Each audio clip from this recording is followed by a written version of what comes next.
The City Council Committee on Ordinances, Licenses, and Legal Affairs, co-posted with the Committee of the Whole, will meet remotely Thursday, August 7th, 2022 at 6 p.m. for the purpose of discussing temporary parking meter zone rates and zoning ordinance relative to green infrastructure via remote participation in accordance with the Chapter 20 of the Acts of 2021. Notice of this meeting was posted on April 4th, 2022 at 9:21 a.m. The subcommittee meetings are held to take action for the purpose of making a recommendation to the full council. Individuals may participate remotely in the meeting via a remote participation platform called Zoom. Members of the public and/or parties with the right and/or requirement to attend this meeting may access the remote participation meeting through any one of the following ways. Click on the link posted in the agenda to join the webinar, or go to zoom.us and enter webinar ID 824-575-5393 and password 111017 if needed, or call on the telephone US 888-475-4499 toll free with the noted webinar ID and password. Every effort will be made to make sure that the public can adequately access the proceedings in real time via technological means. In the event that we are unable to do so, not requiring a public hearing, we will post on the City of Salem's website an audio or video recording, transcript, or other comprehensive record of proceedings as soon as possible after the meeting. This meeting is being recorded. In attendance, we have members of Ola, Councilor Varela, Councilor Cohen, Councilor Presnowski, and myself. Absent, we have Councilor Dominguez, not in attendance. We also have members of the committee, full council, Councilor Merkel, Councilor Watson-Felt, Councilor McLean, Councilor Hopworth, and Councilor President Marcelo. We also have from the City of Salem, Diva Kurczewski, Cassandra Moskos, everybody's moving around on me, and Amanda Chiancola. Thank you for joining, everyone. Tonight's agenda is to cover the temporary parking meter zone rates, which we will take up first, and then the zoning ordinance relative to green infrastructure, which we will take up second. We do have Mr. Kurczewski from the Traffic and Parking Commission, and if we all are familiar with the order that was presented in council on March 24th, that the parking rate for locations identified below is $1. This will be temporary parking meter zones established for Canal Street and for Margin Street via a sign. There are not actual meters, and residents may park for free during these times, but must register during using the Passport Parking app, which is also noted on the sign. There's a third location of North Street, temporary parking meter zone established for $2 an hour. And similar with the Passport Parking application, the residents can park for free, but they must register and utilize the app. This was referred to committee for additional questions and discussion. And luckily we have time because October is still a few months away, so we have some time. So I will open up the floor for questions that we might have, or if David, if you wanted to provide any, a recap perhaps of how last year went, because I believe last year we included Canal Street. And we also did collect some information on tickets that were issued as well, if you wanted to share that, or if not, I have that information that can be shared as well. Sure, I'm happy to just give an overview. So last year we did introduce for the first time creating a temporary zone along Canal Street. And it was only in effect Saturdays and Sundays from noon to 6 to coincide when we knew we'd have enforcement present. Over that time, we had a total of 812 transactions that took place, bringing in a little over $3,000 in revenue to the city, a total of 38 citations, and approximately, I think 11 of those were to vehicles registered in the city. So overall, we thought it was a good program. When we were rolling it out, we did get similar questions about if someone doesn't have a smartphone and they can't get on the app. We did communicate out at the time, and when people called the office and through other social media, that if you had a year-round parking pass, or if you received a temporary pass for the month of October or had a visitor pass, that enforcement were aware, excuse me, they saw that you could park there without fear of getting a ticket or even registering. Just to give some numbers, year-round and visitor stickers and passes, we issued about 4,500 of those throughout the city. 5,400 throughout the city. And in the last October, we issued over 4,500 temporary passes. So that's about 10,000, roughly 10,000 vehicles that would have some type of visual cue for enforcement to know that if they were parking along Canal, that just move on to the next vehicle to check the license plate. So we're looking to do that same thing again on Canal as well as on Margin and that section off North Street. But happy to answer any additional questions you may have this evening.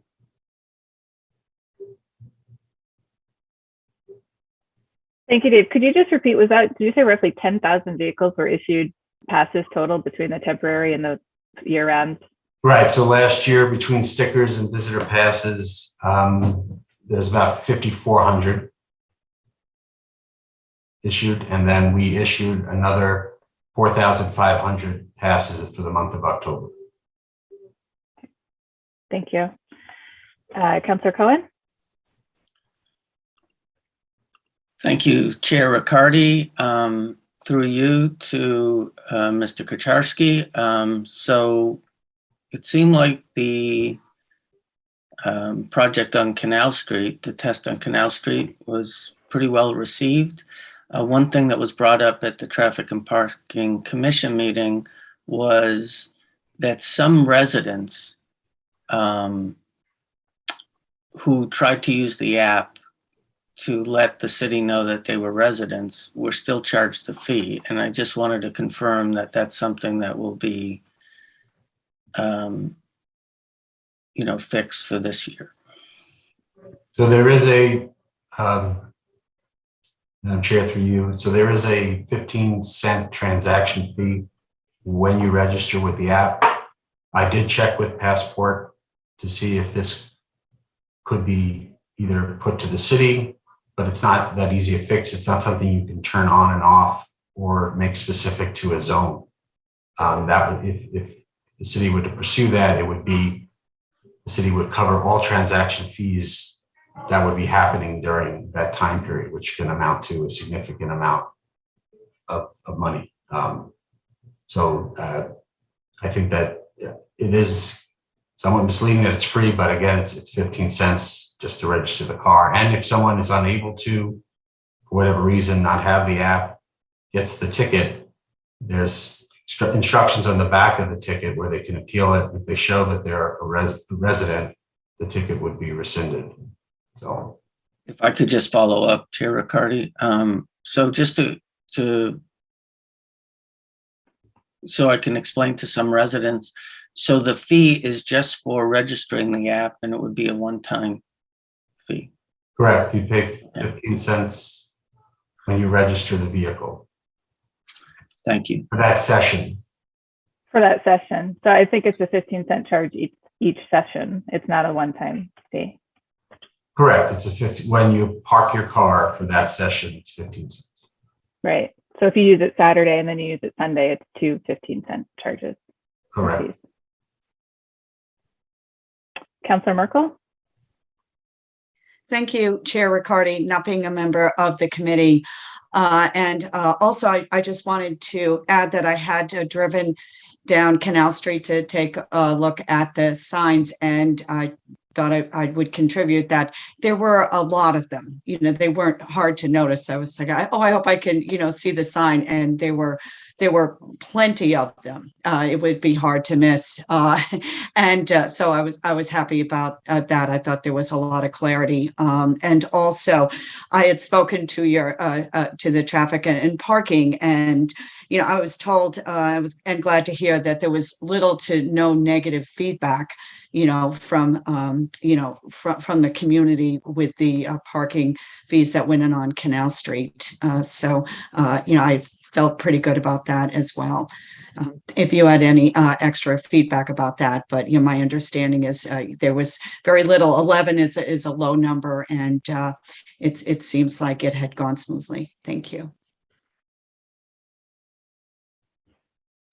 Thank you. Yes, it did well. It did go well, in our opinion, and that's why we're we've suggested bringing it back and extending it as we've recommended. I did have a question on the technology side. So I understand that the passport app itself, there's no way of getting around that 15-cent fee for those registering. For our enforcement officers that are issuing the tickets, though, is there really no way for them to look it up and see where the car is registered to avoid issuing that ticket in the third place, I guess, or first place? We could ask staff to do that. It takes more time if it's not already uploaded. So what we do each year is we work with the collector's office based on the excise tax information a couple of times a year, actually, because it does refresh. People get new cars or leases or things of that nature. And we work with Passport to have that uploaded so that when enforcement are going around, in particular to the current lots where on Sundays, residents can park for free, but again, they still have to register their vehicles, or there's other lots where there's a resident fee as opposed to a visitor fee.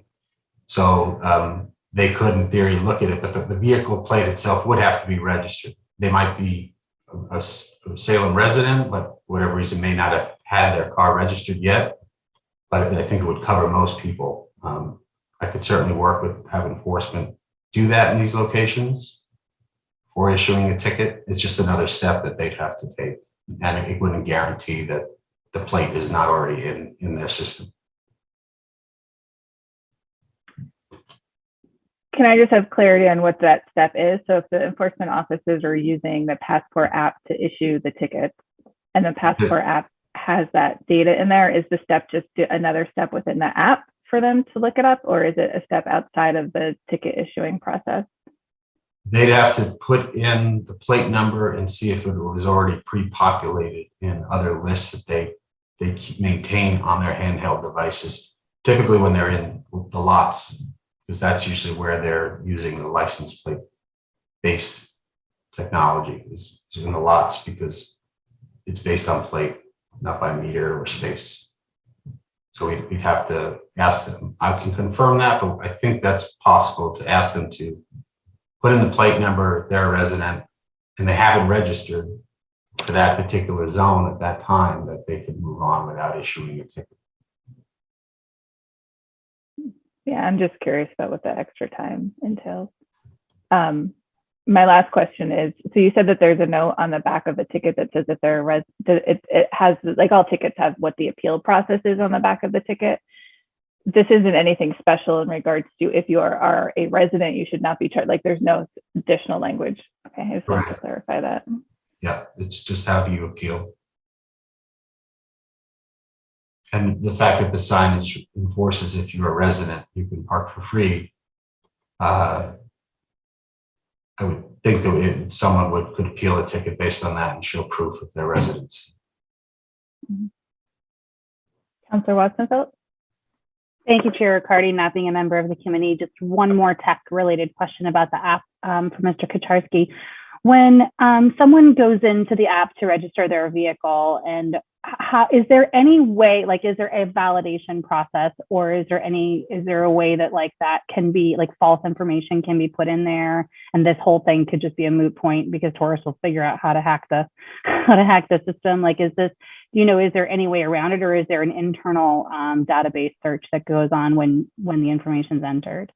So we provide the license plate information directly to Passport, and then they upload it into their system, and then that information is provided in the handheld units that the enforcement carry. So I'm sorry, as just a follow-up question for clarity, as a resident, and I go into the app and I want to register myself as my vehicle as a Salem registered vehicle, there's an internal system that cross-references that against the database based on the information you provide the system, and it's done, and the resident is just, it's invisible to the resident, but that's the security process on the Right. side of the platform.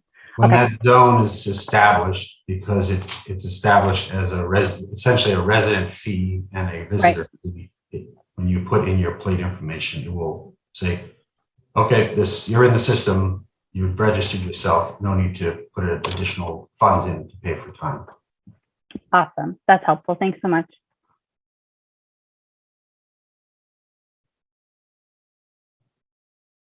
Thank you. Any other questions from the committee or members of the whole? Councillor Cohen? Thank you, Chair Riccardi. So I'm in favor of moving forward, just on the Canal Street, so people on the call know. There are no residences that are, on Canal Street. There are some residences on Washington Street, Pond Street, and Rope Street, but there is some resident parking. And so it's not as if there are people who are being, inhibited by this. So I'd like to make a motion that I'm assuming we need to refer this back to the council with a favorable recommendation. Councillor Cohen moves to send back to council with a recommendation for adoption for, take one first passage, I'm thinking, because it's in order. So for passage. Thank you. That's what I meant. Yeah. Second. Seconded by Councillor Varela. Any other discussion? Okay, roll call vote. Councillor Cohen, Yes. Councillor Presnowski, Yes. Councillor Varela, Yes. and myself is a yes. So that will pass with the matter 4-0 at the next council meeting. We'll report back for a recommendation for adoption for passage. Thank you, Dave, for joining us. Appreciate it. Appreciate receiving the extra information as well. And we're getting there. We're ahead of the game with October this year, so I appreciate that as well. Thank you. Okay. And we can move on to the second agenda item of this evening, which is the zoning ordinance relative to green infrastructure. So as we're aware, there was the joint public hearing in March regarding this green infrastructure, which in my mind contained kind of three buckets or topics of the solar ordinance, EV charging, and bicycle infrastructure. Sorry, I blanked on that one for a second. That went to the planning board. The planning board provided a recommendation back to council, which that is in the folder as well for us to all read if we need a refresher on that one. There were some, I believe there were some comments sent back as well, which we can pull up and review or include in the discussion. But I think there were still definitely some outstanding conversations that needed to occur around this ordinance. So it was referred back to Ola to have those conversations. With that, I will also note that we have from the city of Salem, Jenna I joining us, Cassie Moscos, and Amanda, again, you're moving around on me, Ciancola. Thank you for joining us to help guide us or help us have this conversation this evening. With that said, I would like to, I guess, open the floor to see if anyone has some initial comments. Oh, and I will note for the record that Councillor Dominguez is joining us at 6:20. I think that looks like him. Councillor Cohen. Thank you, Chair Riccardi. So I made my comments known at the joint public meeting. And since then, just for other people at this meeting, Councillor Riccardi and I met with Tom Daniel, Amanda, Jenna, and Cassie. And we had a very good meeting. Subsequent to that, I've met twice with Eric Papetti from Bicycle and Kurt Reeder from Planning, who unfortunately was not able to be at the planning board meeting. So many of his concerns were not relayed back to the council because they had voted during the meeting. It's my belief that the components, especially for the EV charging and the bicycle, are not thorough enough and needed more language. And when Amanda and I spoke after these meetings, we had a really great chat. We agreed that it's really important to have good language, and where it's disposed, where it resides is not as important. And so I've committed to Amanda and the group that I would write a green building ordinance for non-municipal and include language about EV charging and bicycles. That I've been working for a couple of weeks now, specifically on the EV charging. And there was a intern or fellow from, I think, Bloomberg Harvard Fellowship, Emma, that wrote some really great language, and I've tried to expand it after talking to some of the people I mentioned and people in the field. So I wanted to wait and see what we did at this meeting, but my belief is that we shouldn't move forward with this ordinance, especially for those two components, and that based on what we work on after this, and I'll develop a draft and then meet with Amanda and come up with the next steps, that we can have something that's more thorough and better for Salem.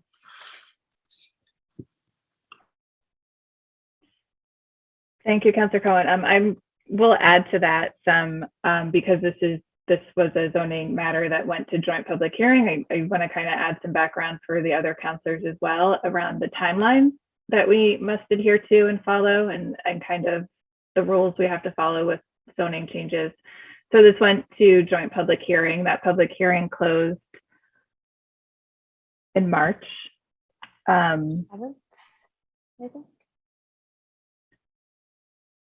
Sorry, my screen moved. The public hearing closed March 17th. So the first passage of this must be with council. Am I looking at the right thing? I am. The first passage must be with council by May 12th, because if it's going to be passed, so because there will need two passages for this to go into effect. So I'm just going to kind of lay out the different scenarios. May 12th would have to be the first passage at council, with the second passage being May 26th, because the 90 days of this after the joint public hearing closing is June 5th. So the two passages, if this goes back to council, would need to happen basically in the month of May. Other options that we have would be revising it, but if it is revised and edited, it needs to stay within, as the city solicitor says, within the four corners.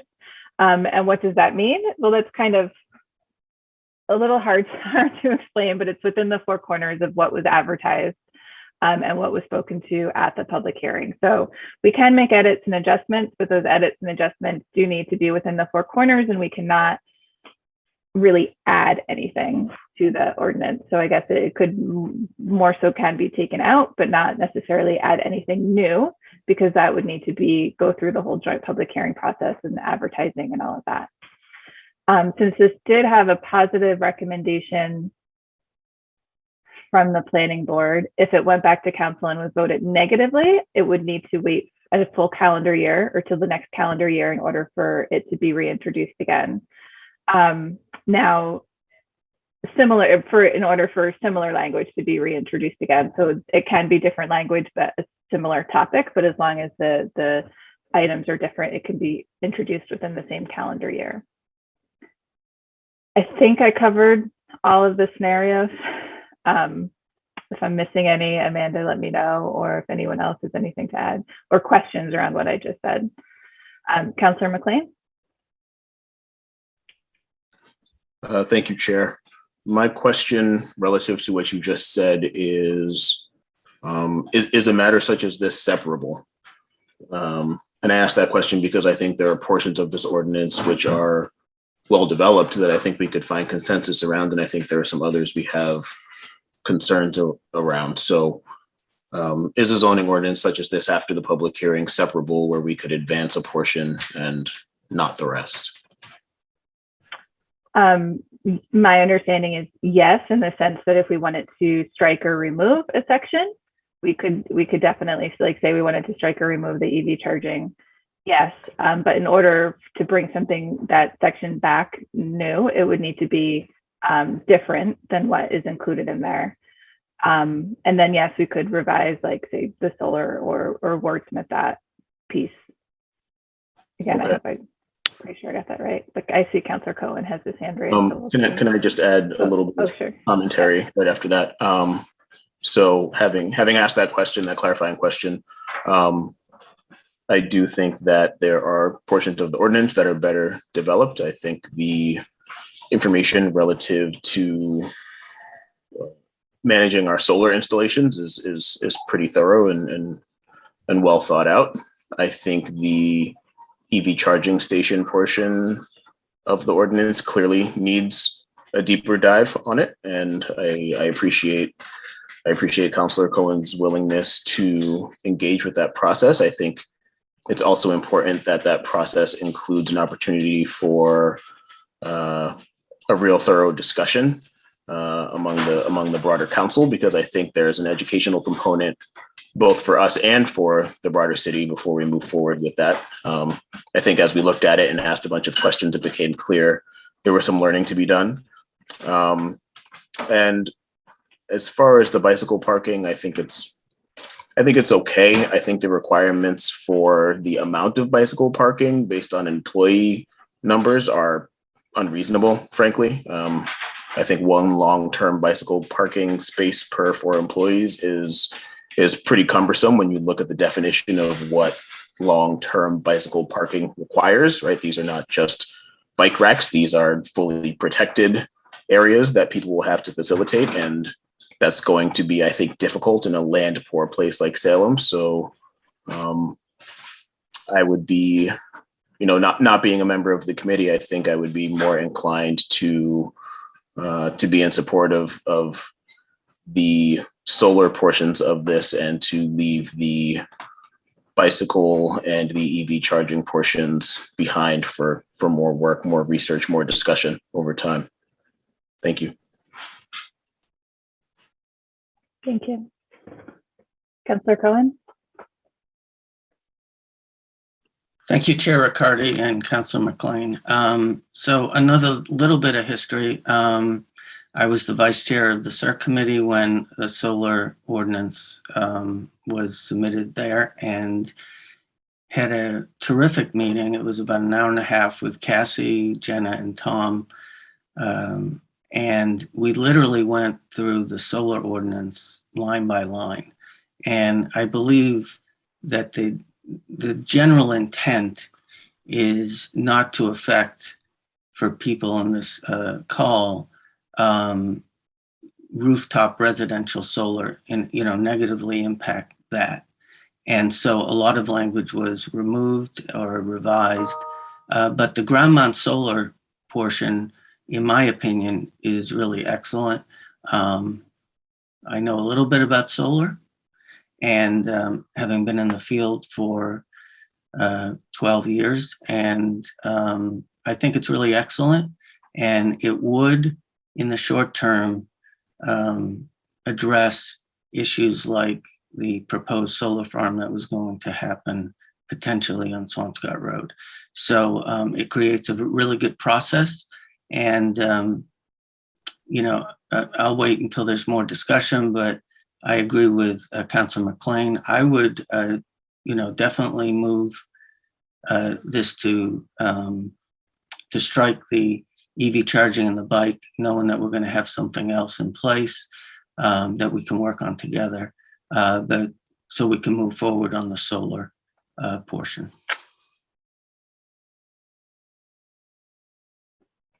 Thank you. Jenna, I see your hand is up. Would you like to speak? Yes, thank you. Sorry, my video is not working tonight. I have no idea why. Can you hear me okay? I can. It's a great picture of Forest River too. Yeah, there you go. So first, I just wanted to note there's also a zero net energy plan requirement. So, that was another portion of it, which I have not heard any comments on that part or any concerns or questions. So that's a requirement that developers submit a plan that to get to zero net energy, in anticipation that we are going to have that requirement in a year or so. The other is, I just had a question, Councilor Riccardi. It was confusing. So this can be voted. They can make edits within the four corners and sort of basically reduce the requirements. But if they vote it down, it has to be a full year before we can submit something on bike requirements or EV. But then you said it could be substantially different and they could do it before a year. So I just wanted to better understand that. I was a little unclear on that. Yeah, it's a little hard to explain to, or at least try to understand. So if it goes to council and it's negatively voted, it cannot be reintroduced again for a calendar year. So until January 2023. But that's essentially the same thing, cannot be reintroduced again. My only concern is that it is slightly vague right now. So I guess as long as there are enough specifics to make it different that are added in, which I kind of understand the concept of why it's not as specific as well. But as long as it's different and not the same thing being submitted, and outside of the four corners that are there now, then it can be reintroduced within this calendar year. And it's calendar year, so it would have to be January, which is at this point 6, 7, 8 months away. Thank you.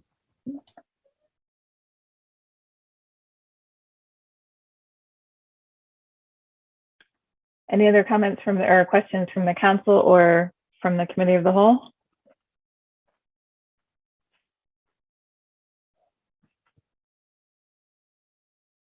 Councillor Cohen?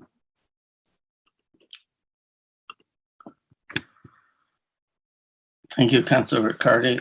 Chair Riccardi. I'm going to assume there's no more questions and I'm going to make a motion. Okay. What's your motion? I know you will interpret my motion as you do correctly. And I do want to apologize to Jenna for leaving out the zero net energy. So actually, you know what? I'd actually rather ask you a question, Chair Riccardi. Sure. I want to put this up to the OLA group and the other counselors. My view is that we should figure out the best way to move forward with the solar and the zero net energy components.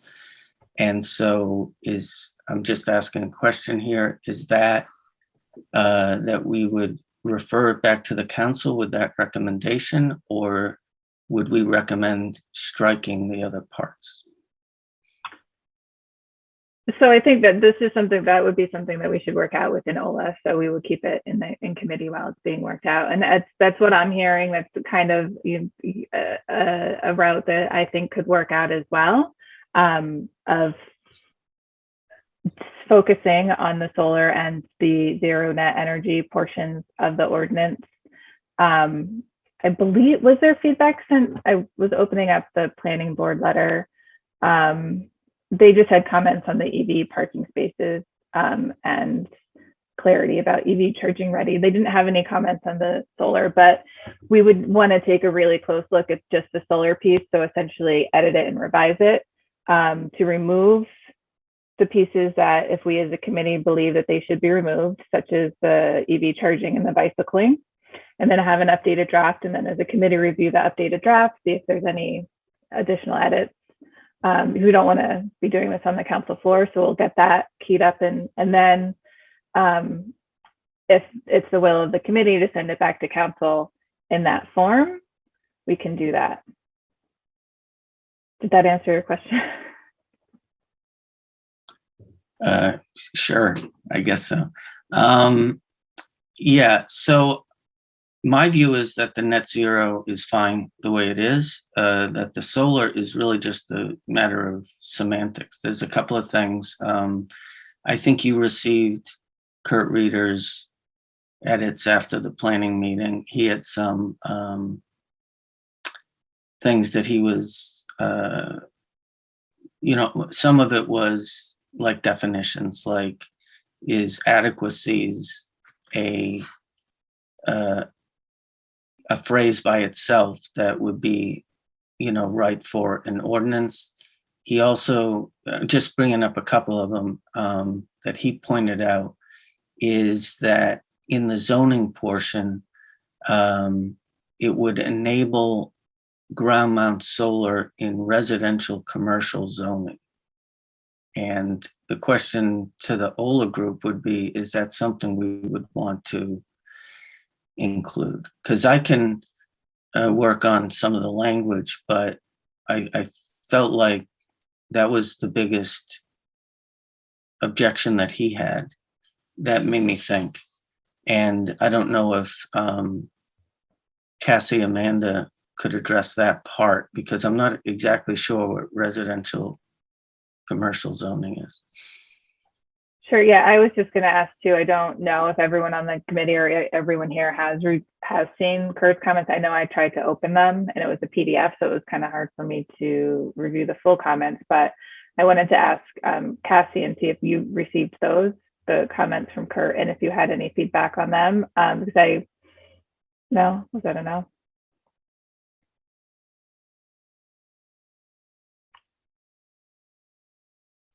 I don't think I received them. I can check though. But I'm not sure what he would mean by residential commercial either. So I think the first zoning box is RC. I think that's recreation conservation. yeah, it's residential. Residential conservation. Thank you. I'm sorry, residential conservation. So could you explain what that is? I can explain what that is, if that's okay, Chair Riccardi. Yeah, are you asking to explain what RC is, or what the usage within RC is?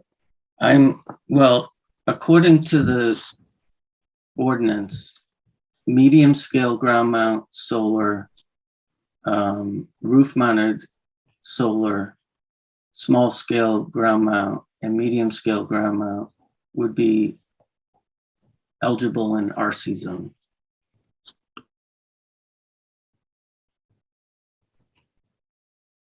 Is the question what is small scale and medium scale, or is the question what is the RC What is zoning? RC zoning? Okay. It's one of the residential zoning districts that are in the city. It requires really large lot sizes. So if you look at our zoning map, it's colored with a green, and it's bringing up the dimensional size, but just think of it as very large lot zoning. And regional standards, you're allowed to build single family homes there. It requires 80,000 square feet per dwelling unit. So it's, those are those large giant sites off of Highland Avenue. That's almost 2 acres for a single family home. And it has very, wide minimum frontage of 200 feet. So it's just, it's one of the residential zoning districts in the city.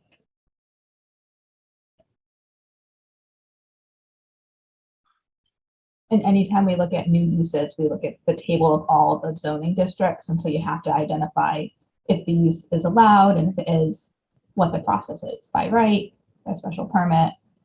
So it's just part of that table of dimensional standards and use standard and use and table of uses. Does that answer the question? Yes, thank you. Chair Riccardi, can I also respond to the concern around adequacy, the term adequacy?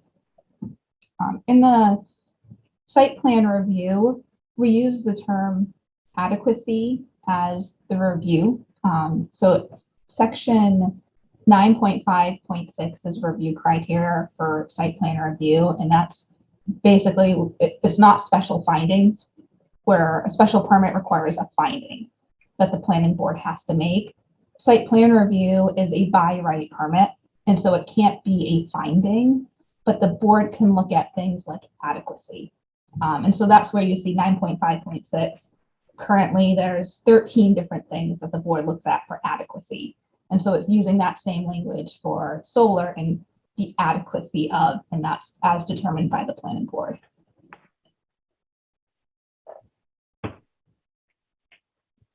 Thank you. I think if it's the will of the committee at this point, I think maybe it will be helpful. I can pull up the ordinance and we can go through and start looking at those pieces. I know Cassie had a version that had some red lines in it, so we might, if I don't know though, it doesn't sound like those were in response to Kurt's comments. That they might be something else, but we can go through and start doing that if we have, you know, a good 45 minutes left that we can use that time. I have the red line version pulled up. I can save a copy of it really quick if you'd like to work off of that one. Sure. Jenna, did you have a comment on that before we start? I just thought, I don't know if everybody's heard, Cassie really explains very well. The rules in the state are pretty strict around, you can't really do much, basically, but Cassie explains it well. I don't know if everybody's heard that about the solar ordinance and what you can and cannot restrict. So, I don't think we have a lot of leeway, but I think she says it best. It may be helpful as you go through there to keep that in mind. Sure. Thank you. Councillor McLean, did you have a question? Comment? Yes, I did. As we're discussing the zoning table, I thought I would ask, and I'm not sure through you, Chair, whether this question is better posed to Jenna or Amanda, but I thought I would ask the rationale for the planning board review for large scale ground mounted in the R1 district. I mean, I know from reading the definitions that this is a pretty significant square footage that we're talking about relative to large scale. I'm curious why that wouldn't be a straightforward no, as it is in the R2 district, or what portions of the city would even fall into that categorization where it's an R1 district, where it also has the capacity for a large scale ground mounted solar energy system.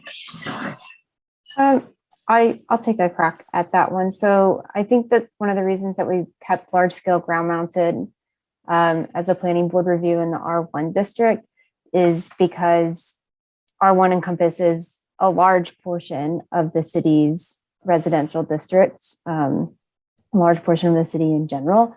And so if somebody did have the space or the capacity to put that type of array in, we wanted to be able to potentially accommodate that.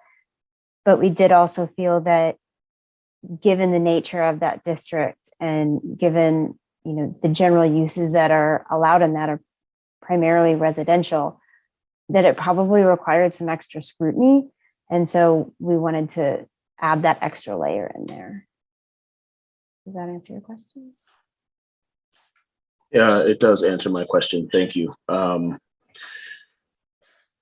Yeah, I mean, that strikes me as problematic as I consider it, that I'm having a hard time thinking of an application where you would need to install an array on that scale, which is not a commercial use. And that seems to be in clear conflict with an R1 district, right? I wouldn't want somebody who was a resident who happens to have a lot of land to be able to install an extremely large solar array in order to launch some kind of venture. That's beyond the scale that you're sort of powering your home or something like that. So, but that does answer my question. Thank you.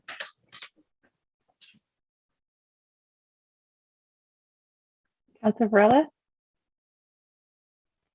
Thank you, Chair Riccardi. Through you to Councilor McLean, just to give this topic some context. 23 Cedar Crest Avenue, where I reside, has over 2 acres and is located in the R1 district. And I see your concern, and I do want to make sure I also voice that. If a solar array, let's say, went up in 23 Cedar Crest Avenue, where there's ample space, there's 2.5 acres, located in an R1 district, I believe that there would be an issue with just the array in general, because we're in such close proximity with apartments and other homes. So I can see, it possibly going through planning board, but a huge array that could be an acre or 40,000 square feet or 80,000 square feet might be a little cumbersome and too impactful in a neighborhood. So I just wanted to echo that. Thank you.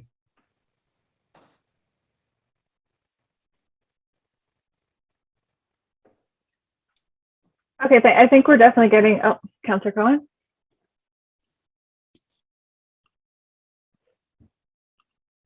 Thank you, Chair Riccardi. So the bizarre thing about this is there's almost no application of large-scale ground mount solar that would be applicable in Salem based on, properties in Salem. It's actually fairly unusual that if someone has a structure, a house or a barn or a shed that can accommodate enough solar energy to power their home, that they would put something in their yard. The advantage to ground mount solar is that you can orient and pitch the solar to maximize the power of the panels, but the cost is much more because you have to build a structure in the ground to support the panels. And I know Jen is very familiar with that. So I feel like this one box could be addressed by even making it an N, unless Cassie says that that's something that the state doesn't allow us to do. But if not, I feel like we could do enough work if we find the right vehicle to close out this meeting to move forward if we agree on, what components should stay in the ordinance that we present to the city council.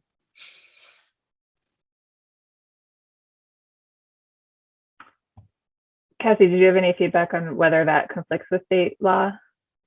Yeah, I would say that probably the use table box is the box that you can probably make the most amount of tweaks to, as long as you don't make everything a no or make everything a special permit. There is some leeway. This is the state kind of gives an example of a use table, and we just kind of expanded it and changed the zoning districts to fit all of ours. So it's just kind of inspired by theirs. But I'd say that this is probably the one area that you could make the most amount of tweaks to. Just as a reminder, this is an exempt use by the state. So our regulations are just kind of allowed to put guardrails around it and define a process for Salem to review and evaluate these, but we cannot prohibit them outright is the ultimate goal of the language. So a question on that then. So if we do, essentially putting an N in there is prohibiting it outright. Yeah, but there are still other districts where large ground mounted solar energy systems are available. So you're prohibiting it in that, in the R1 and the R2 district, but there's still several other districts that could go in. So it's not an outright exclusion. When I say put a no, I mean put no's everywhere, like all no's. Gotcha. You can't do that. Okay. Jenna, did you have a comment as well? I was just clarifying what large was, large ground mounted. It's everything over 40,000 square feet of solar. 40,000. Okay. Like an acre, a little over an acre. Yeah. Okay. Okay, so at this point, I think, no, you sure? Okay. At this point, I think it might be a good idea to pull out the document. We can start adding red lines if we wish, and really getting into the nuts, because it sounds like we might have some red lines for the zoning. Oh, Cassie, you're awesome. So I know that you have this, Cassie, the amendment one. I would like to look at the ordinance so that we have in front of us and add red lines to that. I know that that might be a little. I can do track changes in this, I think, hopefully. Well, so this is that one's not the full ordinance though. Like I feel like there are pieces missing to it. I just want to see the whole picture of the ordinance, if that makes sense. And we can do track changes to it.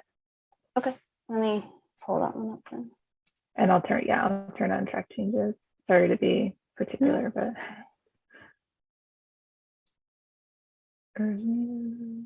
track changes are on.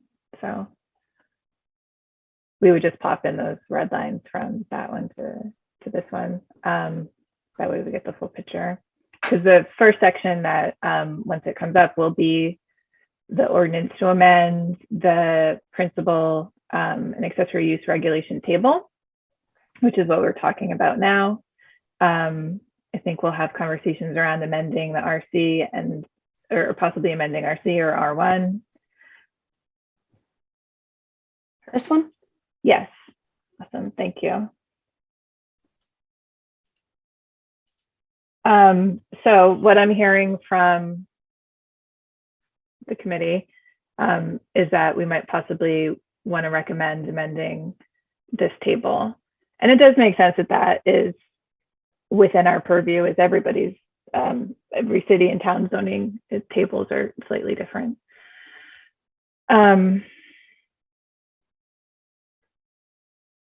Any other comments or questions on this table before we get into starting? Councilor Varela? Thank you, Chair Riccardi. While we're reviewing this on the R1, I think we need to take a closer look at the R3 as it being a yes as well. I think that can be a concern. Just like the R1, we do have a lot of properties that are interconnected with R1 and R3. So am I hearing a no for R1 and a no for R3? Correct. So Councilor Marcillo? Thank you, Madam Chair. Not being a member of the committee, I just have a question about, are we doing red lines in the table right now? Okay. Yep. So I am not a member of the committee, so I can't make this proposal, but I do think we need to remove the RC from this.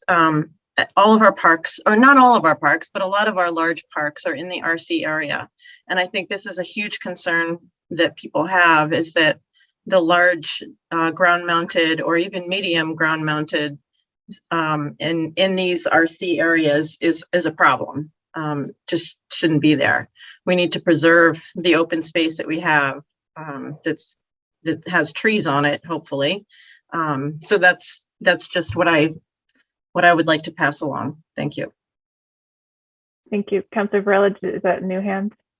Yes, it is. Thank you, Chair Riccardi. I would like to echo that sentiment from President Marcello, and I find it appropriate that we would strike out RC as well, if that is the will of the committee. Thank you. Cassie, could you explain what the difference is between large and medium scales? Because if we possibly would change that in the RC as well. What does, I guess in like a practical sense, what does that mean, medium scale? How connected to Here, that? I'm going to scroll to the end because it has the definitions, and the definitions include the sizes. So a medium scale is anywhere between 1,750 square feet, but less than 40,000. And a large is anything over 40,000. And that's, so is that like a quarter acre? How much is an acre? Could you remind me? 43,560 square feet is an acre. Okay, so it's close to, the large is basically an acre, and the medium scale is way less than that, but up to an acre almost. 1,750, I'm trying to get a visual of what 1,750 would be. That's like the footprint of a 3-bedroom house, basically. Yeah. Yeah, my house has a footprint of 890 square feet, and it sits in South Salem, near the Hocus Pocus house. So we're not even, I think our house is on a 50 by 80 foot lot. And it has a small footprint, so. Councillor Cohen? Thank you, Chair Riccardi. If it's okay with you, I'm gonna, through you, pose a question to Jenna. If we go back to the table, Cassie, if I understand right, what Councilors Marcillo and Varela said is just ends on large scale ground mounted solar. I want to ask Jenna because we have a couple of parks such as, you know, Bertram Field, which may be in this, or Forest River. And I want to make sure that we're not inhibiting our ability to do the sustainable buildings like we have, as long as we keep the Y for medium scale ground mounted.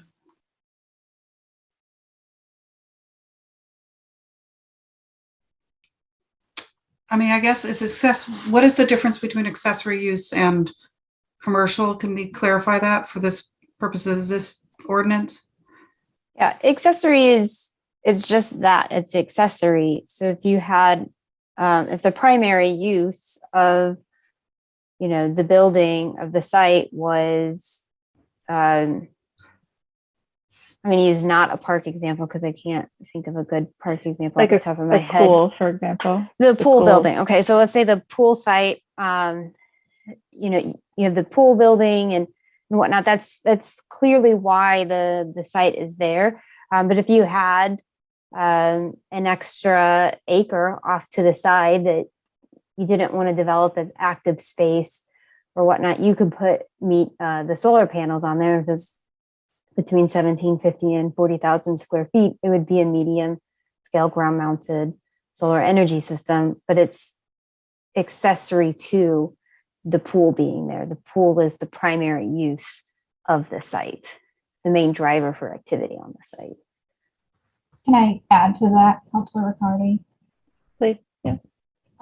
So if you have a site that has nothing on it, you would not be able to add an accessory use. You have to have a primary use to have an accessory use, if that helps clarify it too.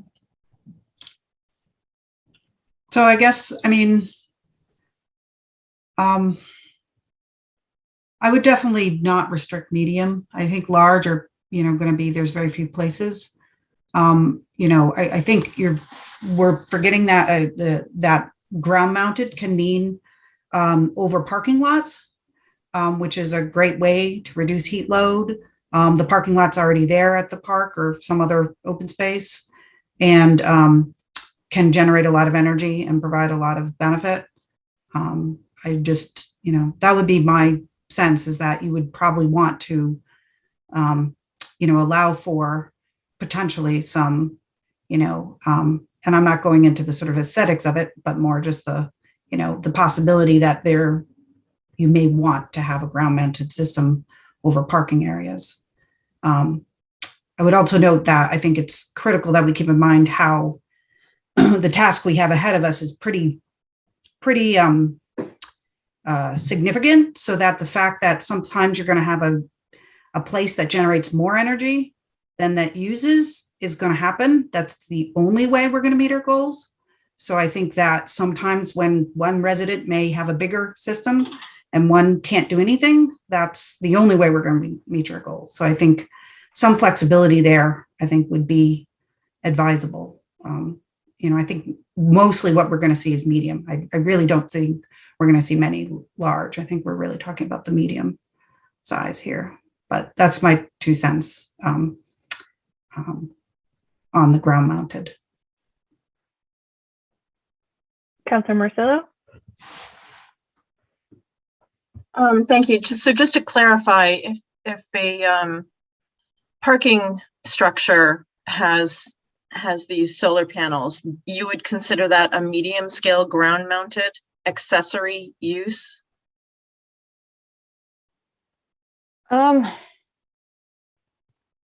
parking structure. I'm not sure I why it think- wouldn't be a roof yeah. mounted. Yeah, I think I would need to see how it was attached and how it was implemented in order to fully make that determination. I know that sometimes in the world of planning, there's a little bit of like, you need to see it to understand it. You know, but my instinct would be like, that's probably roof mounted. It's more in keeping with that style, with that that mounting style, that, you know, activity, that unobtrusiveness, out of sightness, as opposed to ground mounted.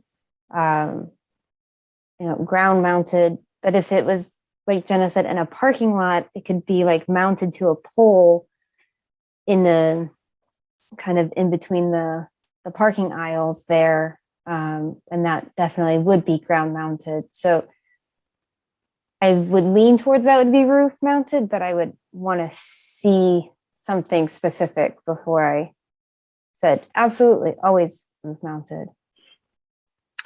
So then just as a follow-up, is there any way to add language in here that says, you know, that if it's related to a parking lot, that it's allowable, as opposed to putting ground-mounted structures in parks, just as a ground structure? I think that's what the opposition is.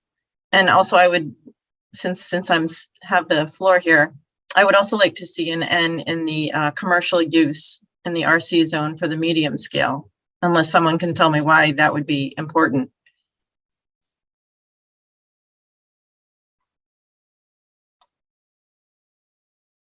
To answer the first part of the question, and not, well, I've reviewed this language like 8 bajillion times over the past several months. I'm not entirely sure off the top of my head if there's a great place or a way to say, to kind of drill down, like if you're in this district and it's associated with this use, then it's permitted, but otherwise it's not permitted. I'm not sure if there's a way to do that. I think I have a way. Or if in that instance, if it's a park with a parking lot, I don't know if we can legally make the determination that the park is the primary use and the solar would be the accessory use. I'm not sure on that particular determination here in Massachusetts specifically, we could make that claim. And then you said you were curious about why there's a Y in the R2 district for medium scale ground mounted? No, in the RC for RC. commercial use. Yep. I think because, again, it does tend to have a very broad range out of the 3 sizes of categories. It has a broader range. And so a smaller solar array could go in an RC district somewhere and not necessarily be as obtrusive or out of place as a large scale. Thank you, Cassie. Can you explain really quickly what the PB, so that means that it goes, that we struck out and put the N, but the PBs, it would go to the planning board for Yes, approval? so PB means it needs a special permit. So that's when the planning board would have to make findings. It does have some extra things that the planning board has to look at, as is already outlined in the zoning code. So it's As saying a- like, Sorry, so would they create new rules that they would need to follow, or are they already? So I'm wondering, going on that train of thought, if we put PB in there and it goes to the planning board, and one of their requirements is it has to be on a parking lot.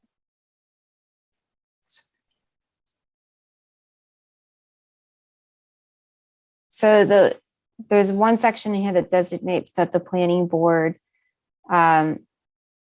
would be the special permit granting authority. And that's what the PB means, is that the planning board has to issue a special permit as opposed to just a site plan review. And then they would have to look at section 9.4 for additional regulations or the rules that surround that process, which does have some extra findings that the planning board has to have.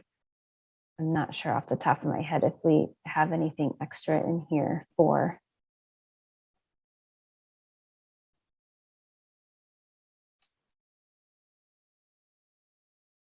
Not related to solar. Did we add anything?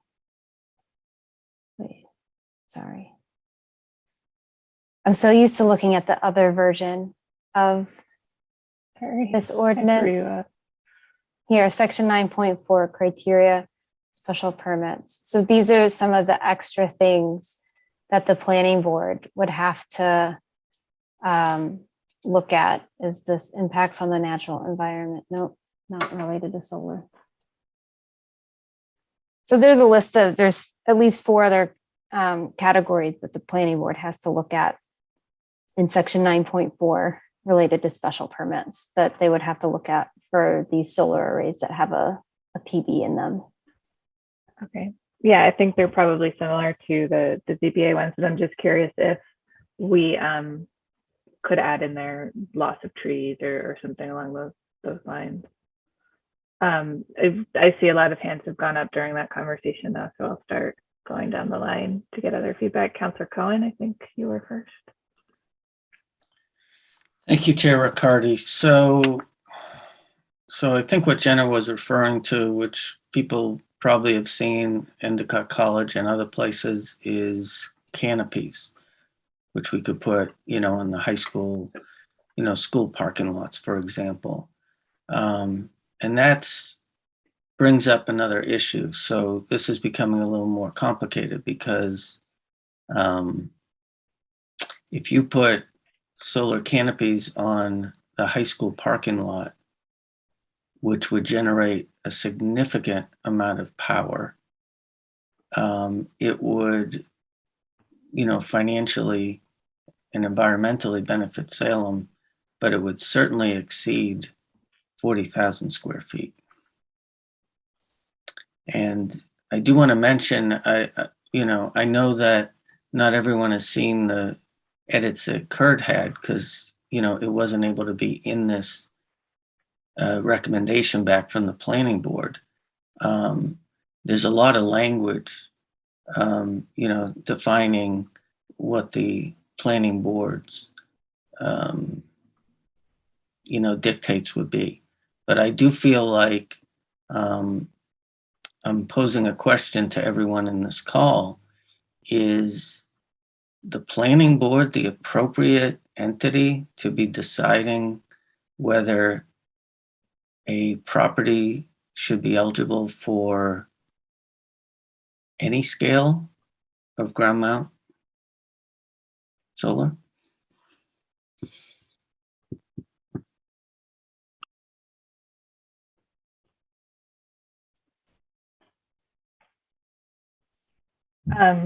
Amanda, I see your hand went up. I know I have, if you're looking to answer that question, or was it a different? Oh, I just wanted to offer the reason and why part of the reason why planning board was proposed to be the special granting authority. It was really to try to coordinate the permitting process. We use a Y. Although it's permitted by right, it still may require a site plan review if it meets the thresholds for site plan review in this ordinance. And so the thought was it's going to go through site plan review with planning board, and at the same time, they can look at the use if there's a special permit required and do that use process. So you go to one board instead of 2 boards, that doesn't mean that you can't separate it. If it's the will of the body and makes sense for the Board of Appeals to be the permitting authority, that's appropriate too. But the findings are all the findings that the ZBA goes through in 9.4, in addition to the findings on here, plus any additional findings that are added. Yeah. Councillor McLean, I think you were next. You're on mute. Yes, I was. I think Jenna may have been next. I think her hand was up before me. Oh, thanks. Jenna? Oh, I mean, I can defer to McLean, but, you know, I'm just staff, so happy to hear counselors first. We're all so polite. It's great.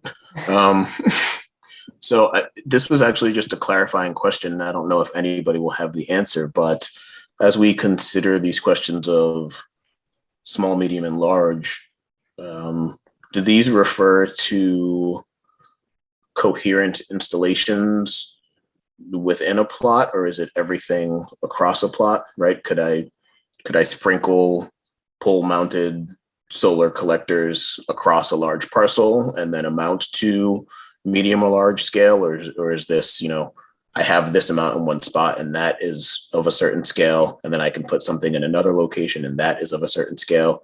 I just want to have clarity. I think it's going to be important when it comes to any kind of review. If we're going to consider sending it to planning board review, we should know what the interpretation is likely to be. I'll take a crack at it, and Amanda, you can correct me if I'm wrong, but my instinct would be that it's the encompassing total, unless they're clearly, they operate separately, they function separately, they're tied into two different systems sort of thing. Like, I would have to have some pretty compelling evidence that just because you sprinkled them around your site, that they're not part of the same system. Probably all going to tie them into one thing and into one transformer, into one, you know, tie into the grid all at the same spot. So I would have a hard time saying that they're, just because you space them out significantly, if they're all on one parcel, that it's that they're separate arrays. So I would say that the cumulative total that you have on the ground counts towards your total. Thank you. I actually had the same exact question, especially with the parking lot piece coming up, because you think of like the high school and the Bowditch School, and they all have separate parking lots, but they're on the same parcel. So would that add up? Jenna, are you ready for your comment? Sure. I guess one on the question of medium scale, I think it goes down to so small. I think you would want at 10 kilowatts is very small. I mean, you probably wouldn't even know. Second, I'm not, there really isn't a lot of impacts of solar. Like, somebody building a house or a multifamily or commercial is going to have significantly more impacts than a solar. It's about as sort of impact free as you get. But I do, looking at these zoning maps, and I know this is not, but I mean, I'm looking at it, what we have appears, and, you know, RC covers the entire high school site. So, and a residential zone is covering the whole hospital, including Old Fort Road, which is another, there's a parking lot that the city owns that they've leased to the high school that, you know, would be consideration that we've looked at for a significantly large array. That would be a canopy over the parking lot. So, you know, these zoning don't necessarily match up with the uses of the sites. And so I'm wondering if it might be giving us flexibility and having planning board review and setting some parameters around that versus just saying no. Like I said, you know, the hospital has huge parking lots also. What if they wanted to put in? I mean, is that an accessory use? I guess it could be, but they probably would have a private company do it who would, you know, because you have specialized companies who can do this. So I know it's all complicated, but I just wonder if, it's better to give ourselves flexibility and have the planning board review those that we feel are significant enough that could have an impact. But I mean, some of these zones, like, why would anybody be concerned about an array over the parking lot at Market Basket or, something similar? So just for consideration, it doesn't seem to be a significant match between the zoning and what's actually being used in much of Salem, significant portions. Thank you. I want to ping off of what you said and ask a question about, so I understand the accessory use of adding solar. Commercial use, so the hospital is a good example. It's a commercial site, but in an R2, they add panels on that would, no matter what, would that always be an accessory use, no matter what they use their panels for? Am I asking that question? I don't know if I'm asking that right. Sorry. I think I'll take a crack at that. I think I understand what you're saying. And I would say from a use perspective, them putting solar panels on their site is always going to be accessory to the hospital. Like, right. The hospital is the main driver of activity on that site. It was there first. Unless they start tearing down the hospital to add more solar, then you're start switching from accessory to primary. But I don't think that that's something that they would do. I think that's a whole other ballgame of things. So I guess to ask it in another direction, the commercial use would need to be commercial use for solar. It's not like another. When we're saying it's commercial use, it says as a primary use, the same way, like that's the hospital. If they put it on their site, they might make a little bit of money from it. If they offset their full electric bill, and then they'll have some credits or whatever, they might get some money back from the electric company for putting so much back on the grid. But it's not their financial driver. Like, medical bills are the financial driver, and donations, like, that's where they make their money. This isn't a huge income generator for them. The way that if it's a commercial use, it's the only thing on the site. It's they're not using any of the energy. They're just there to make money off of putting energy back onto the grid. Thank you. Councillor Cohen? Thank you, Chair Riccardi. So, two things. At least in my time in the solar industry, the difference between an array and a system, my house has 4 arrays equals 2 systems, okay? And it's how many, setups you have, panels that are attached to each other. That's an array. So if you have 2 different areas where you have solar, that can be 2 different arrays, or it can be 1 system. But I really want to reinforce what Jenna said, because if you look at the table, we don't have large scale ground mounted solar in accessory use. And I think the example she gave, whether it was Market Basket or the high school, and there's a lot of things. Jenna brought up some examples where, we may produce more power in the Witchcraft Heights school than they need, and then we transfer that overage to another school or another building within Salem. But we can also, or a hospital can, lease the land and make a lot of money on solar. So I don't want to inhibit the ability for our city, whether it's through private, nonprofits or private companies or the city itself, from realizing the benefit of, canopy solar, which we haven't done as much as I think we will be in the future. And so I think to Jenna's point, I would want to take the N out of the RC large scale or add a line for accessory use, large scale ground mounted.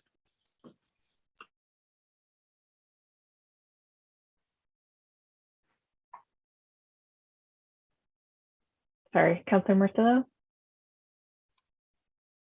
Thank you. I'm really just trying to figure all this stuff out. What I'm trying to keep from happening is using parkland for ground mounted solar structures. I am all for the canopies. If you're, yeah, I mean, I'm all for the canopies over parking lots if we have to have parking lots. Actually, I would like to see it mandatory in new development, but I'm just having a hard time.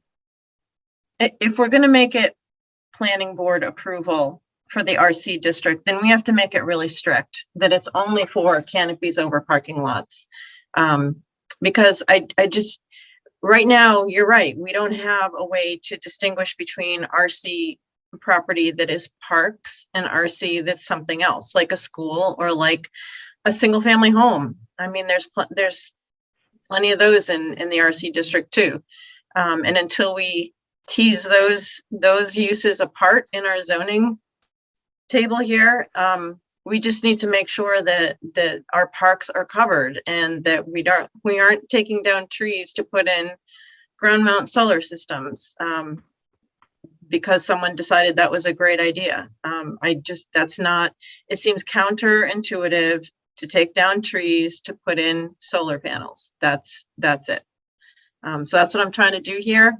If it's a planning board and we can make it really specific that, it's for canopies over parking lots, okay, I'm good with that. Mm-hmm. So, Councilor Varela? Thank you, Chair Riccardi. I know a lot of this conversation is starting to turn into what is the definition of a parking structure that has solar on top? Is it in fact ground mounted, or is it considered a structure with solar on it?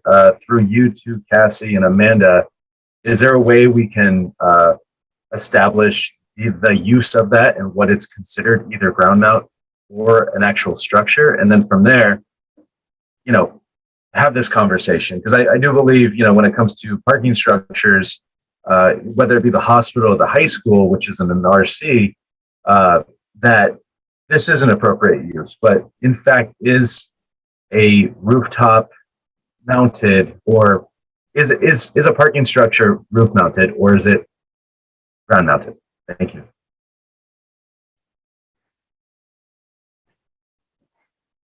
I'm sorry. Somebody else was asking a question and I got a little distracted. Can you repeat your question for me, Councilor McLean? I'm sorry. Is there? Yes, sorry.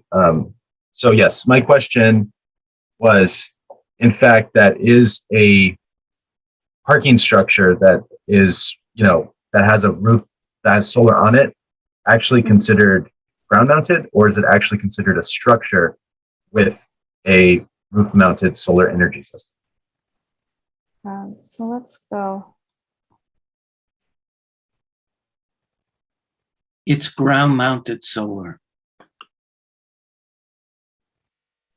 And I think it depends, like literally how it's mounted. Is it mounted to a roof or is it? Yeah, so a the canopy? current definitions, ground mounted, an active solar energy system that is structurally mounted to the ground and is not roof mounted. Solar energy system roof mounted, and a system that is structurally mounted to the roof of a building or a structure. So if it's associated with a parking structure, it would come down to how they're mounting it and what they're mounting it to. So whether that's the side of the building, the top of the building, I would kind of say that's, it's roof mounted. It's not anchored into the ground to hold it up. That's right. Thank you. Welcome. So I think the gist of that is that it really could be either in a parking lot, like it could be ground mounted or it could be on top of the if they actually build a structure on the parking lot and put it on the roof. It could essentially be either. I'm wondering, I think it would be a good idea that if we do agree to this, it would be planning board and adding the additional language around what the planning board review and approval process is. I'm also continuing to think about how that's possible. Councillor McLean? Thank you, Madam Chair. Not being a member of the committee, but having a lot to say still. I just, first of all, I'd really like to echo Council President Marcillo's comments about not wanting to see parkland spaces converted to these uses. I don't even think it's just about trees. We have plenty of parklands which are open field, and I don't want to see large amounts or really any amounts of solar arrays springing up on poles in those spaces either. I think those spaces are important as park and recreational spaces, and it changes the character of those spaces. I also wanted to just add a comment in response to some of the questions around, what constitutes commercial use versus accessory use. My understanding of the way those zoning classifications work is not that commercial use only appears if solar is the primary commercial use of a space, right?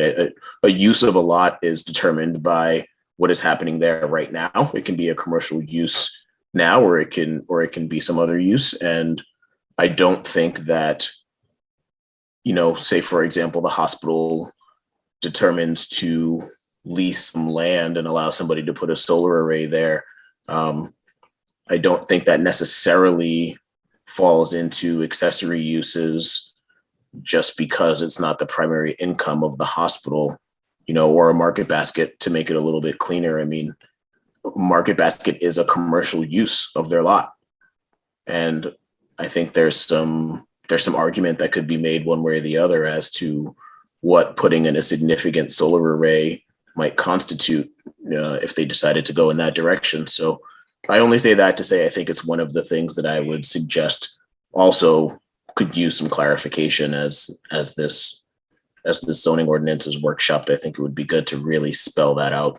I don't think currently a commercial use is restricted or interpreted in that way, where if solar is not the primary use, then it wouldn't apply.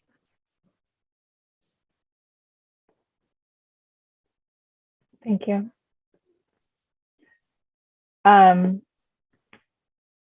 Being the chair, I also can't move for amendments, but I would, looking at the table, what I'm hearing essentially is that the RC district, it sounds like we want at least a minimum for the medium scale, at least a planning board review, as opposed to the Y, perhaps an N. I'm not quite sure where we might be right now, but I think from the conversations that I'm hearing is that the RC for medium scale use for both commercial and accessory would not be a straight out yes.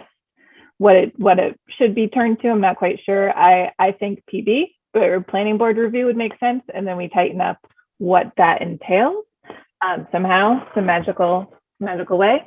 But because again, that great use case of not wanting to totally rule out canopies in the high school parking lot or other options that are there, or the hospital, for example, but also having, restrictions on parklands and open space that we have.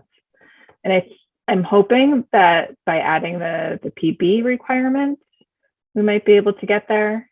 How is the committee feeling about that? Councilor Varela? Councilor Cohen? Yep. Thank you, Chair Riccardi. I would agree that upon changing it from a no to planning board, but really making sure we review what the use is and where it's happening, and then possibly exempting parks from the use, and just really dialing down the language. Yeah, because so right now we don't have any, or we're moving to not have any PB within the table. So perhaps if we add the special permitting section back in, and then we can go and take a look at that language. I saw two more hands went up though, Councillor Cohen and then Cassie. Thank you, Chair Riccardi. So I'm going to, my comment is a question back to you, Chair. I think that Council President Morcillo's ask is really a good one. I do think that we need to have some ability to do large scale ground mount solar based on the way our zones are. But I do feel like we need to incorporate some language to make sure that we are not even unintentionally putting a canopy solar system over a recreation area or a park space or an open space. And so the question is that outside the four corners? Because if it is, right now we're just working within the OLA committee. So I'd be, you know, I mean, I'm already working on some other components. I would be more than happy to work with people, you know, on this call who want to do it, and just creating some definitions or, you know, changing some things so that we're not,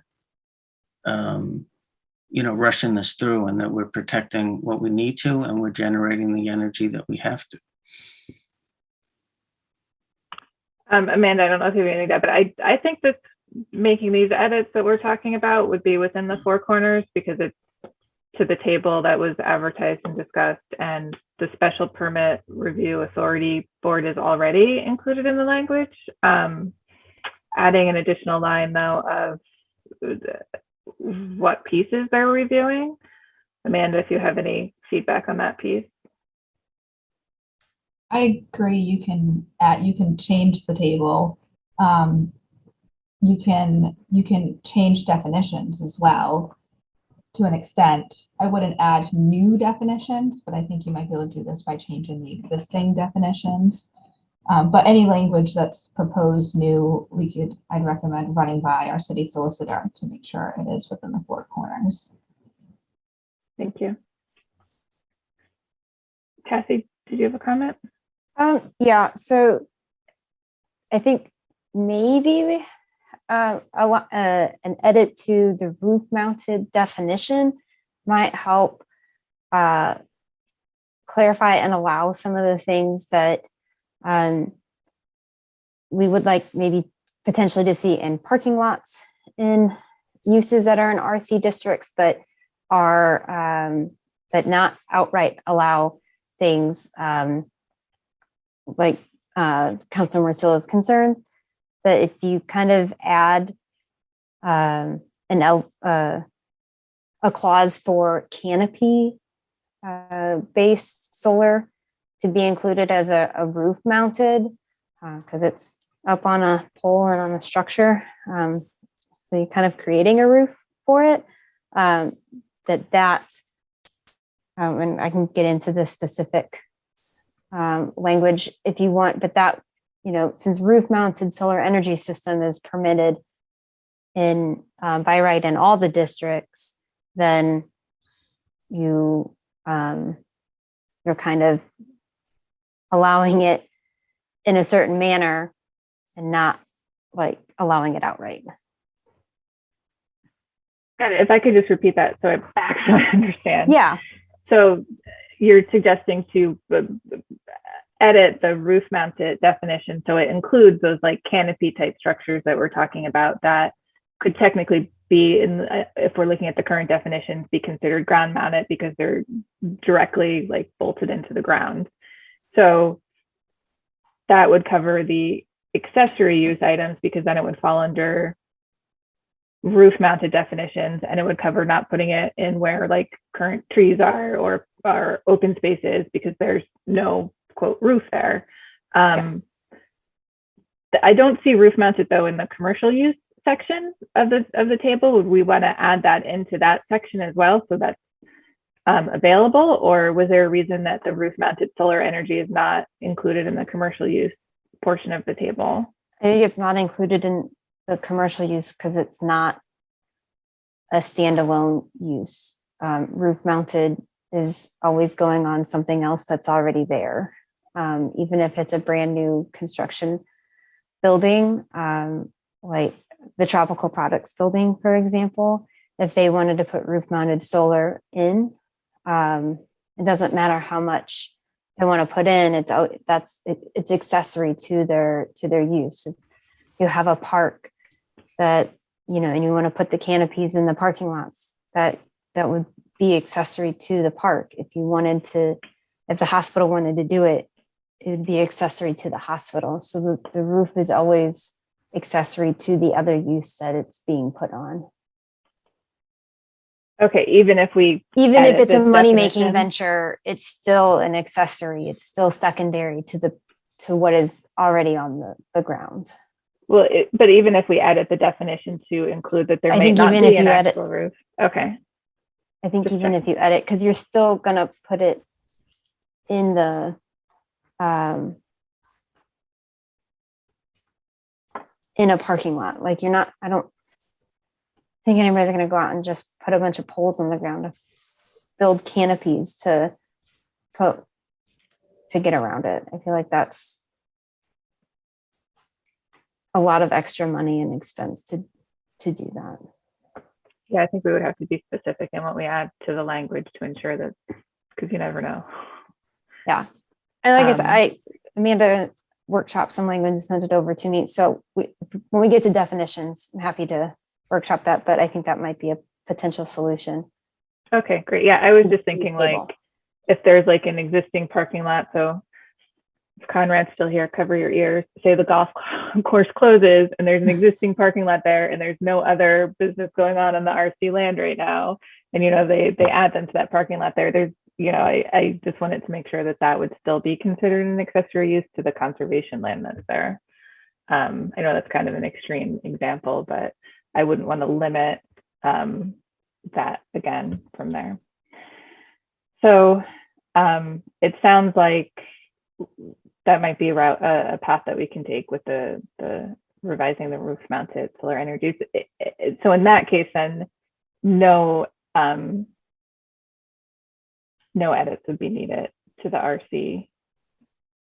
Or I feel like if you wanted to leave the RC as no for the large scale ground mounted, you could, and still have a way forward for the high school, the hospital, those uses to put in a canopy solar mount and not be in violation of this ordinance. Gotcha. So it's more changing what you have highlighted now, the RC median scale to a no, as well as the last median scale ground mounted to a no, because it leaves the roof mounted option open. So you'd want this one as a no? Is that the will of the body?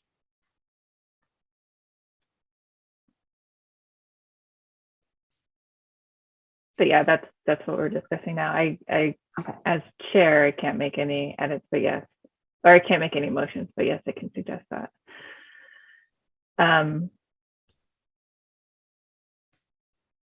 Councillor Cohen? I don't agree, because the definition of ground mounted solar is a freestanding system. So you can't say that by building a canopy, you're creating a roof mounted structure. If the structure is there to support only to support the solar, it's a ground mounted solar system. Well, let's go. Can we go to the definition? So then? I brought this up before. In my mind, we need to just add to the accessory use something that doesn't exist, which is large scale ground mounted solar. Because that would address what Cassie said. Because if it's an accessory use like the hospital or school or whatever, and you put it in the parking lot, and it's a freestanding set of canopies, then it's a ground mounted system. So if it's accessory use, all we just need to do is add a box that says large scale ground mounted solar.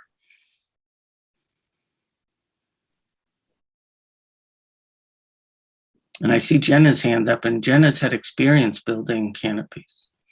So I'd like to welcome her comments at this point. Thank you, Jeff. One, I just want to, if there needs to be some sort of for planning board, if we turn something into planning board and we need some clarity around the structures of, how they might review it, I'm happy to work with, planning staff on that.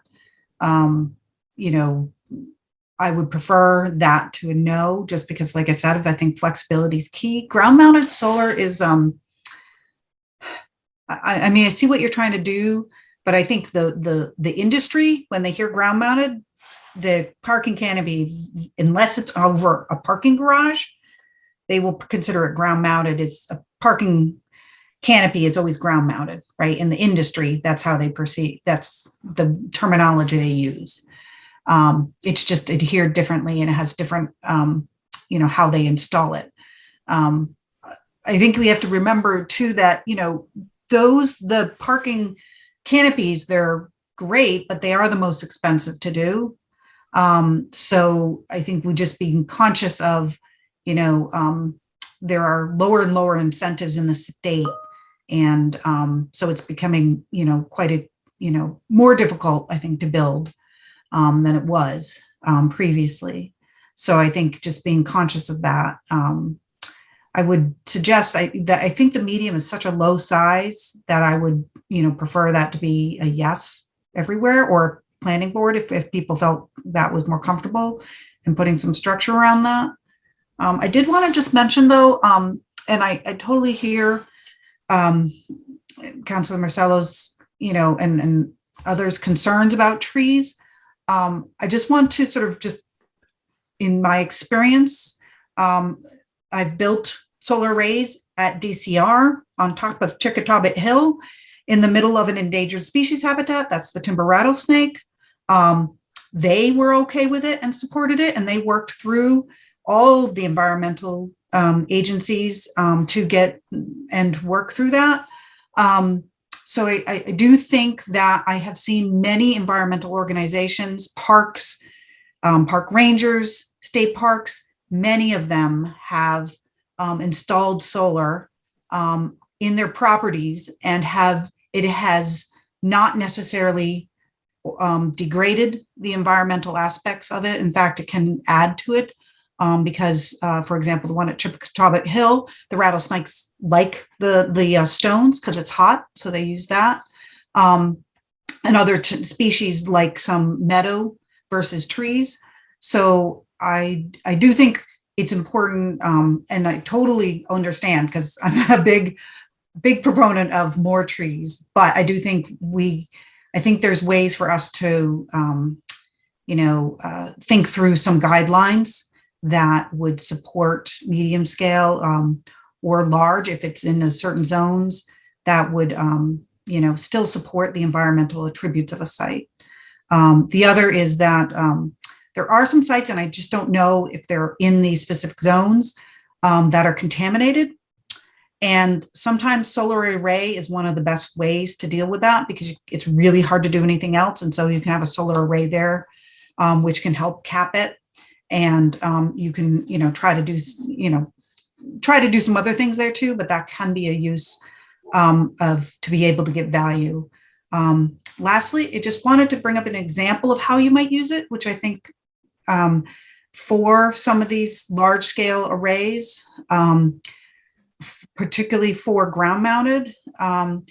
So for high density use or for lower incomes, there's something called community solar, whereby you're able to build an array somewhere else, and then that solar is then credited financially and from a carbon perspective back to say a housing authority or a low-income development or a community, say the Point.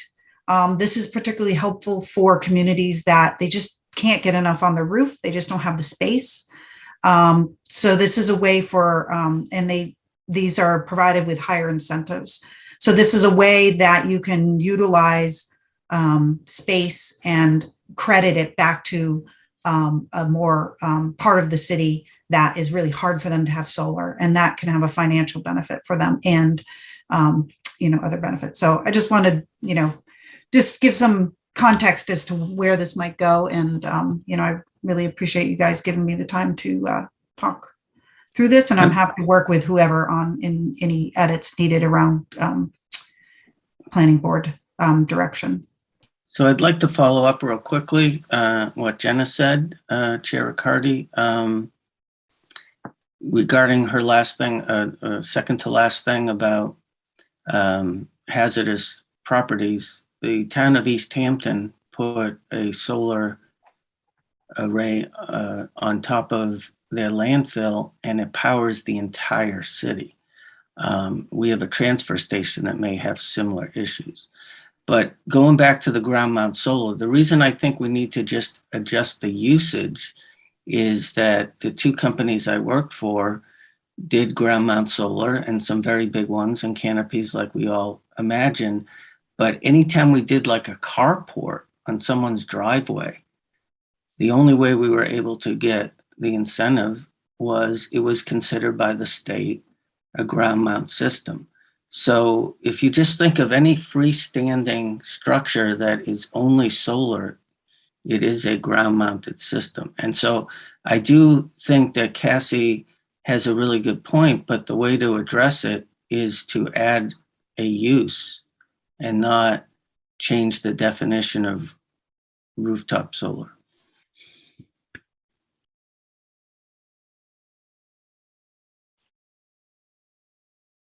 Jenna, I just wanted to, your hand was still up. Did you have a follow-up to that, or? Oh, I apologize. I forgot to take it down. Okay, no, just checking. So Cassie, can I ask you this question, pose this question to you, because I do have my OLA rule of 8 p.m. or 2 hours max for a conversation. And then our heads start spinning and it's hard to really get much done after that. Do you feel that you've gotten good feedback from us on what we're trying to, not obtain is the word in my head, what we're trying to get across here, especially in regards to the RC districts, the use cases, that you have enough feedback to wordsmith some possible language for us to review? We will also, of course, put it in front of Beth to make sure that we're staying within the 4 corners if we do decide to go with that.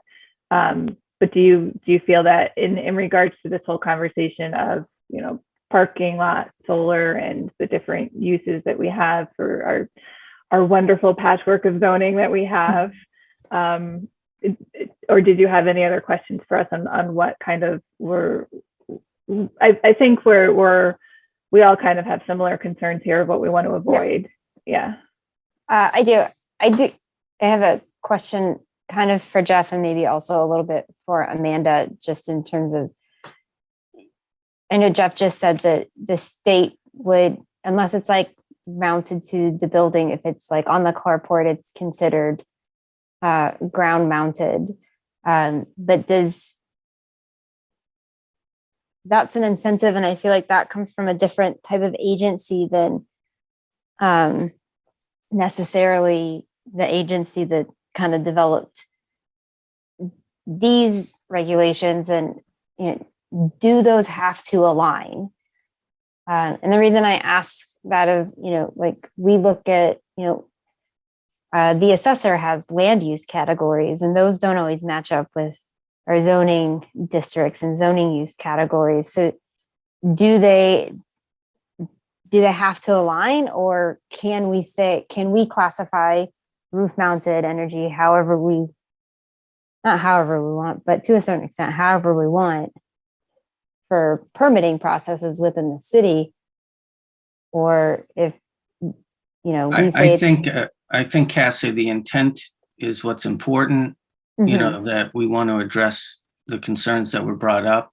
Okay. I wasn't saying that if you put solar on a carport, I'm saying that any structure that you build, just have solar. So if you already have a carport, if you already have a roof and you put solar on it, that's roof mounted solar. But if you build a structure just to house solar, That Mhm. is a ground mounted system because Okay. does that make sense? Yeah. So I think Jenna brought this up, that not just solar installers, but developers see ground mounted solar in that perspective. Okay. So yes, if the high school, is building an extension of the roof anyway, and they put solar on it, it's no different than Tropical Products, or if Councillor McLean or Morcilla wanted to put solar on their house, that's roof mounted solar. So I just feel like we don't want to inhibit the ability for, a large parking lot to have a canopy solar project on it, at the same time protecting, as Council President Morcillo said, making sure that we're not encroaching on, park or open space. Okay. Thank you.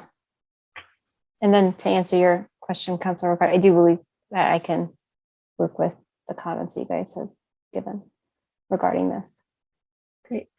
I'd like to kind of wrap up the other items to get the feel from the committee in regards to, so we'll have like a full, good red line to review at the next meeting, the bicycle parking section and the EV charging sections. It does sound like from the comments that I've heard that we might all be in agreement that we're just looking to strike that and resubmit something different within the next quarter or 2 quarters.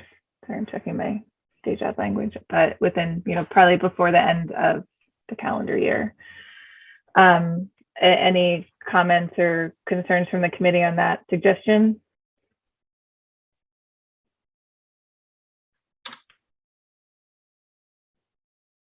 No? Okay, I'm gonna take that as a no. And then there was a last section or last point. So I've been saying that there are 3, but there's the net zero net energy section as well. I don't know if anyone has any feedback on that portion while we're going to red lines, but Councillor Cohen?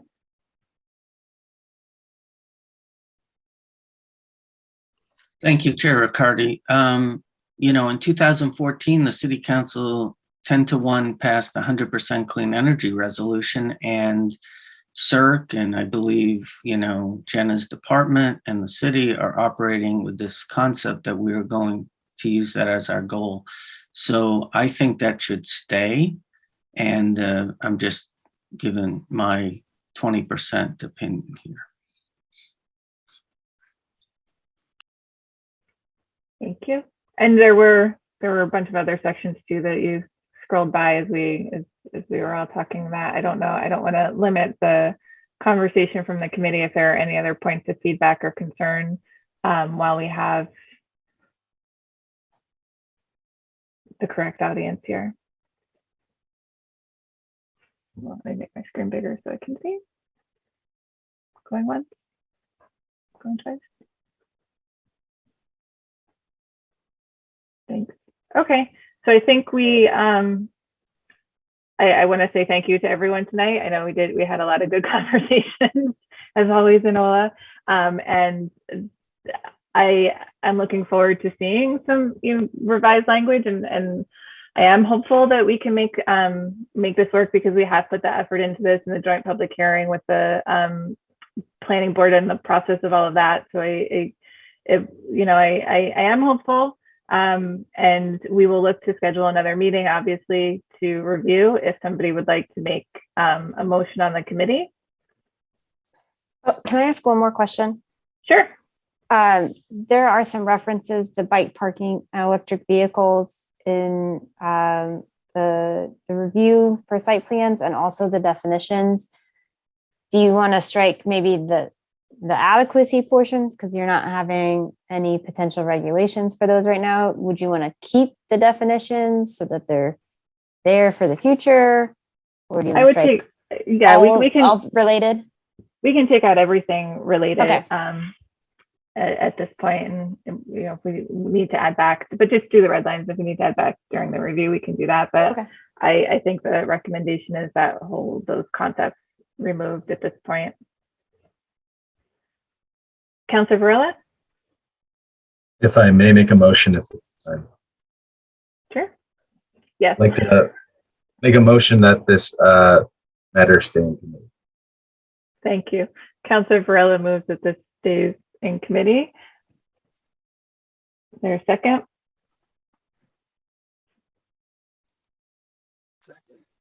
Seconded by Counselor Presnowski. Any discussion? I will do roll call. Counselor Cohen? Sorry? Counselor Cohen? Yes. Thank you. Counselor Presnowski? Yes. Counselor Dominguez? Yes. Counselor Varela? Yes.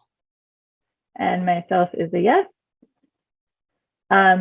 So I will follow up with you, Cassie and Amanda, and see time-wise. I know Beth is out this week, so we won't be able to get feedback from her. And tomorrow's Friday, so we won't be able to get feedback from her until then. And look into scheduling an OLA. We do have that time frame that we talked about at the beginning of the meeting, so this is a little bit of crunch, but we'll make sure we get another meeting in beforehand. Thank you for all your work. Councillor Cohen? Thank you, Chair Riccardi. Before I make a motion to adjourn, I'd just like to ask Cassie and Amanda if it's appropriate for me to forward Kurt Reeder's views to you. Yes, please. That would be helpful. I move that we adjourn, and thank you so much, everyone, from the city, especially. We're out from the city, right? Oh, yeah. Councillor Cohen moves to adjourn. Is there a second? Everyone. Is there a second? Second. Seconded by Councillor Varela. Roll call on adjournment. Councillor Cohen? Yes. Councillor Dominguez? Yes. Councillor Presnowski? Yes. And Councillor Varela? Yes. And myself is a yes at 7:58 p.m. Just great job, guys. I love that. We are adjourned. Thanks, everyone, and I will be following up on scheduling the next time. Thank you.